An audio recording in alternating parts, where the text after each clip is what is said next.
To our channel salt and pepper. അപ്പോൾ എല്ലാവർക്കും സുഖം തന്നെയല്ലേ? അപ്പോൾ ഇന്നത്തെ വീഡിയോയിൽ ഞാൻ പറഞ്ഞു തരാൻ പോകുന്നത് എങ്ങനെയാണ് നമുക്കൊരു ചോക്കർ ഉണ്ടാക്കാൻ പോകുന്നതെന്നാണ്. അത് നമുക്ക് ഡ്രസ്സിൻ്റെ കൂടെ ഒക്കെ ഇടാൻ പറ്റും. നിങ്ങൾക്ക് അറിയാമല്ലോ ചോക്കർ എന്താണെന്ന്. അപ്പോൾ അതാണ് ഇന്ന് നമ്മൾ ഉണ്ടാക്കാൻ പോകുന്നത്. വളരെ ഈസിയാണ്. ഇതിനു വേണ്ടി ഞാനിവിടെ ഒരു സ്പെഷ്യൽ മുത്താണ് ഉപയോഗിക്കാൻ പോകുന്നത്. അപ്പോൾ നമ്മുടെ വീഡിയോയിലേക്ക് കടക്കുന്നതിന് മുന്നായി എൻ്റെ ചാനലിൽ ആരെങ്കിലും പുതിയതായിട്ടാണെങ്കിൽ എൻ്റെ പേര് റാണി. നിങ്ങൾക്ക് ഈ ചാനൽ ഇഷ്ടപ്പെട്ടാൽ ദയവായിട്ട് ലൈക്ക് ചെയ്യുക, ഷെയർ ചെയ്യുക, അതുപോലെ തന്നെ സബ്സ്ക്രൈബ് ചെയ്യുക. സബ്സ്ക്രൈബ് ചെയ്യുമ്പോൾ മറക്കാതെ തന്നെ ബെല്ലൈക്കൺ ക്ലിക്ക് ചെയ്യുക. അതുപോലെ തന്നെ മുകളിൽ കാണുന്ന ഓൾ എന്ന ഓപ്ഷനൂടെ ചൂസ് ചെയ്യുക. എന്നാൽ മാത്രമേ ഞാനിടുന്ന വീഡിയോയുടെ നോട്ടിഫിക്കേഷൻ നിങ്ങൾക്ക് കിട്ടുകയുള്ളൂ. എന്നാൽ നമുക്ക് വീഡിയോയിലേക്ക് കിടക്കാം. ഇന്നത്തെ വീഡിയോ വളരെ ഷോർട്ടായിട്ട് ചെയ്യണമെന്നാണ് ഞാൻ ആഗ്രഹിക്കുന്നത്. എന്തായാലും നമുക്ക് നോക്കാം. അപ്പോൾ നമ്മുടെ ചോക്കർ ഉണ്ടാക്കുവാൻ വേണ്ടി ഞാൻ നല്ല ബീഡ്സ് ആണ് എടുത്തേക്കുന്നത്. ഇത് കണ്ടിട്ടുണ്ടോ നിങ്ങൾ? ഇങ്ങനത്തെ ഹാഫ് ബീഡ്സ് കിട്ടും നമുക്ക്. ഹാഫ് ബീഡ് പോലെ ഇരുന്നാലും ഇതിന് ഹോളുണ്ട് കണ്ടോ, രണ്ട് സൈഡിൽ ഹോളുണ്ട്. നമുക്കിതിനെ തയ്ച്ചെടുക്കാൻ പറ്റും കണ്ടോ. ഇനി നമുക്ക് കോർത്തെടുക്കാൻ പറ്റും. അപ്പോൾ ഇതിനു വേണ്ടി നിങ്ങൾ നീളത്തിൽ ഒരു പ്ലാസ്റ്റിക് നൂലോ അല്ലെന്നുണ്ടെങ്കിൽ സ്ട്രോങ് ആയിട്ടുള്ള നൂലെടുക്കുക കണ്ടോ. ഞാനിപ്പോൾ എടുത്തേക്കുന്ന സ്ട്രോങ് ആയിട്ട് നൂലെടുക്കുക. നിങ്ങൾക്ക് കാണാൻ പറ്റുന്നോന്ന് അറിയത്തില്ല. ഓക്കെ, ഇതിൻ്റെ രണ്ടറ്റത്തും ഞാൻ സൂചി കോർക്കാൻ പോവുക. ദേ, സാധാരണ പ്ലാസ്റ്റിക് നൂലിൻ്റെ അറ്റത്ത് നമുക്ക് സൂചിയുടെ ആവശ്യമില്ല, കാരണം അത് നന്നായിട്ട് നിൽക്കുന്നതുകൊണ്ട് പെട്ടെന്ന് കോർത്തെടുക്കാൻ പറ്റും. എന്നിരുന്നാലും സ്പീഡ് ചെയ്യാൻ വേണ്ടിയാണ് ഞാൻ ചെയ്തേക്കുന്നത്. അപ്പോൾ രണ്ട് സൈഡിൽ ഞാൻ നീഡിൽ കോർത്തിട്ടുണ്ട്, കാണാമല്ലോ. എന്നിട്ട് നിങ്ങൾ എടുക്കേണ്ടതെന്ന് എന്നാ ചെയ്യണമെന്ന് വെച്ച് കഴിഞ്ഞാൽ ഈ രണ്ട് നൂലിൻ്റെയും കൂടെ ഒരു മിഡിൽ ഭാഗം കാണുക. നമുക്കൊരു മിഡിൽ പാർട്ട് കിട്ടി, മിഡിൽ. അത് നമുക്ക് ഇച്ചിരി കയറ്റി ഒന്ന് കെട്ടിടാം കണ്ടോ. അപ്പോൾ ഈ നൂല് ഇതിലെ കൂടെ ഊർന്നു പോരുകയില്ല. ഓക്കെ, ഇനി കണ്ടോണം ഞാൻ എങ്ങനെയാണ് ഇതിനെ കോർത്തെടുക്കാൻ പോകുന്നത്. ഇത് വളരെ ഈസിയാണ്, നല്ല ഭംഗിയാണ് കേട്ടോ ചെയ്ത് കഴിയുമ്പോഴേക്ക്. നോക്കിക്കോ. ആദ്യം നിങ്ങളൊരു ബീഡ് ഒരു സൈഡിൽ കൂടെ കോർക്കുന്നു. ആദ്യം ഒരു ബീഡ് ഒരു സൈഡിൽ കൂടെ കോർത്തു. ആൻഡ് ദെൻ അഗെയിൻ ഒരെണ്ണം ഇവിടുന്ന് കോർത്തു കണ്ട.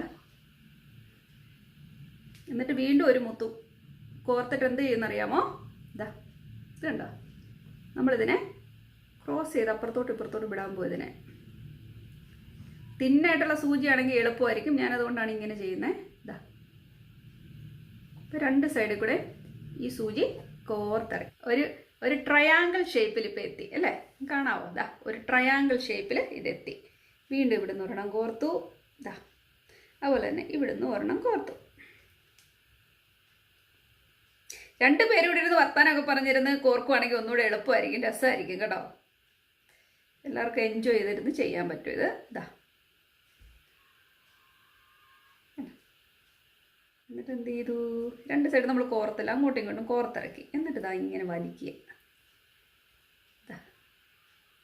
ഇത് വരുന്ന എങ്ങനെയാണെന്ന് നോക്കിക്കേ. കണ്ടോ നിങ്ങൾ?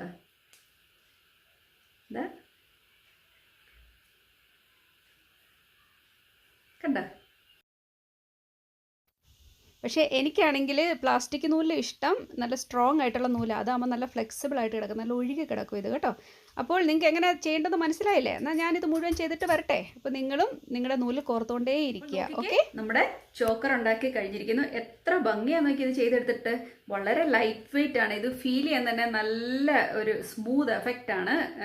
കാണാൻ നല്ല ഭംഗിയില്ലേ? നിങ്ങൾക്ക് എന്നാ തോന്നുന്നത്? നോക്കിയേ, എന്ത് രസമാണെന്ന് നോക്കിയേ കേട്ടോ. നല്ല രസമായിരിക്കും. കഴുത്തെ വെച്ച് കഴിഞ്ഞാലും വളരെ ബ്യൂട്ടിഫുൾ ആയിരിക്കും. അപ്പോൾ ഇതെല്ലാവരും ചെയ്ത് നോക്കണം കേട്ടോ. നമുക്ക് ഇഷ്ടമുള്ള നിറത്തിലെ കളറുകളിൽ നമുക്ക് ബീഡ്സ് വാങ്ങിക്കാൻ കിട്ടും. അതുപോലെ അതിൻ്റെ ഇടയ്ക്ക് ഇനി ഗോൾഡ് മുത്ത് വെച്ച് ചെയ്യണമെങ്കിൽ നിങ്ങൾക്ക് ചെയ്തെടുക്കാം. നിങ്ങൾക്ക് ഏത് രീതി വേണമെങ്കിലും ഇതിനെ ചെയ്തെടുക്കാം. നല്ല ക്ലാസിക് ലുക്കായിരിക്കും. നിങ്ങൾ ഉടുപ്പൊക്കെ ഇട്ട് പോകുമ്പോഴേക്കും നിങ്ങൾ ടോപ്സിൻ്റെ കൂടെയോ അല്ലെങ്കിൽ ഡ്രസ്സിൻ്റെ കൂടെയോ നല്ല സൽവാർസോ നിങ്ങൾക്ക് എന്തിൻ്റെ കൂടെ വേണമെങ്കിലും ഇതിട്ട് കഴിഞ്ഞാൽ വളരെ ബ്യൂട്ടിഫുൾ ആയിരിക്കും. അപ്പോൾ എല്ലാവരും ട്രൈ ചെയ്ത് നോക്കുക. നിങ്ങൾ ഇഷ്ടപ്പെട്ടാൽ ലൈക്ക് ചെയ്യുക, ഷെയർ ചെയ്യുക, സബ്സ്ക്രൈബ് ചെയ്യുക. അപ്പോൾ ഞാൻ ജസ്റ്റ് ഇതിട്ട് 2-3 ഫോട്ടോസും കൂടെ ഇതിൻ്റെ കൂടെ ആഡ് ചെയ്യാം. അപ്പോൾ നിങ്ങൾക്കൊരു ഐഡിയ കിട്ടുമല്ലോ. അപ്പോൾ നമുക്ക് വീണ്ടും അടുത്ത എപ്പിസോഡിൽ കാണാം. അതുവരേക്കും താങ്ക് യു ആൻഡ് ബൈ.